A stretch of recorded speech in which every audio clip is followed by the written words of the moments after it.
Shalom saudara terkasih dalam Kristus Yesus. Kita jumpa lagi dalam renungan harian Rebun pagi hari ini. Sebelum kita mendengarkan firman Tuhan, kita bersatu dalam doa. Damai sejahtera Allah yang melampaui segala akal dan pikiran, itulah yang memelihara hati dan pikiran di dalam Kristus Yesus Tuhan kita. Amin. Saudara terkasih dalam Kristus, pada akhir pekan ini firman Tuhan akan ditaburkan melalui Mazmur 145 ayat 8. Dalam bahasa Batak Angkola dikatakan demikian. O Tuhan, gok holong niroha doho jana nabasa, nasobar jana saipar holong roha.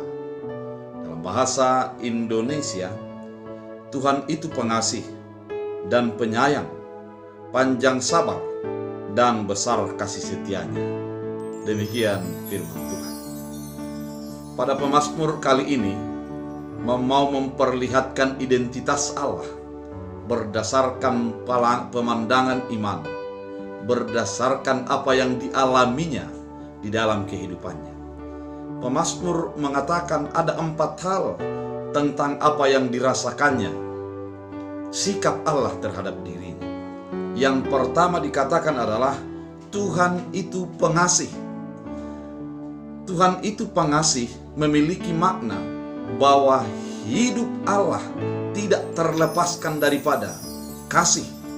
Sikap-sikap yang ditunjukkan Allah kepada orang yang percaya dan kepada manusia tidak terlepaskan daripada sikap kasih.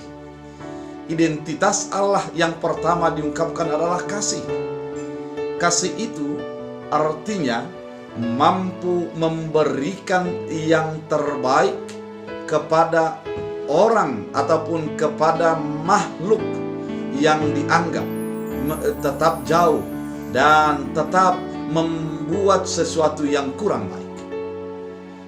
Mampu memahami keberadaan orang di dalam keterbatasan. Itulah kasih.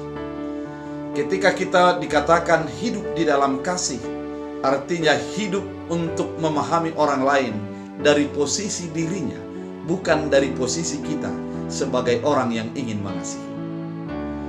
Dan yang kedua dikatakan oleh pemazmur bahwa Allah itu penyayang.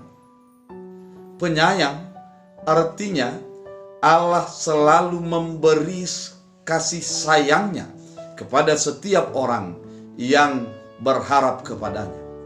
Allah tidak pernah menggunakan amarahnya ataupun menggunakan kebenciannya agar menjadi manusia yang jauh dari Allah tersebut menjadi binasa.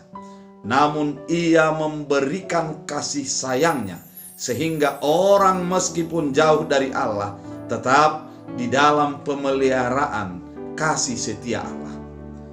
Dan yang ketiga dikatakan panjang sabar. Dikatakan sabar berarti setelah dihadapkan dengan berbagai-bagai keadaan, baik itu sistem yang krisis ataupun keadaan yang banyak dengan tantangan dan pergumulan, maka yang diutamakan dalam dirinya adalah kesabaran. Allah itu sabar. Kalau digambarkan di dalam Alkitab, ada beberapa gambaran antara Allah dengan manusia, antara Allah dengan umat pilihan Allah. Yang pertama, kalau kita membaca dalam kitab Hagai dan memang secara umum dalam kitab Perjanjian Lama, dikatakan bahwa umat Israel adalah sebagai mempelai perempuan Allah. Dan di dalam kitab Hagai itu dikatakan bahwa istri daripada Hagai yang merupakan seorang yang sundal menggambarkan umat Allah yang selalu menyundalkan diri kepada ilah-ilah lain. Namun Allah tidak menjadi menghukum manusia, namun tetap mengasihi meskipun manusia itu penuh dengan pelanggaran dan noda. Allah di dalam kesabarannya menanti pertobatan-pertobatan daripada manusia. Dan di dalam perjanjian baru digambarkan Allah itu adalah sebagai Bapa dan orang percaya sebagai anak. Digambarkan Yesus dengan perumpamaan adalah tentang cerita anak sulung dan anak bungsu. di mana ada di sana adalah Bapa yang sudah memberikan harta miliknya dan difoya-foyakan oleh anak bungsunya. Namun Allah menanti pertobatan daripada orang yang dikasihinya itu, dan ketika kembali dirayakan dengan sukacita.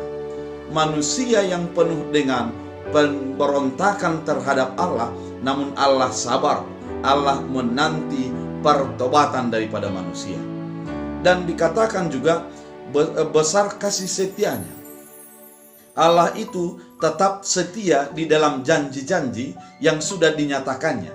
Allah tidak pernah lupa dan ingkar terhadap janjinya.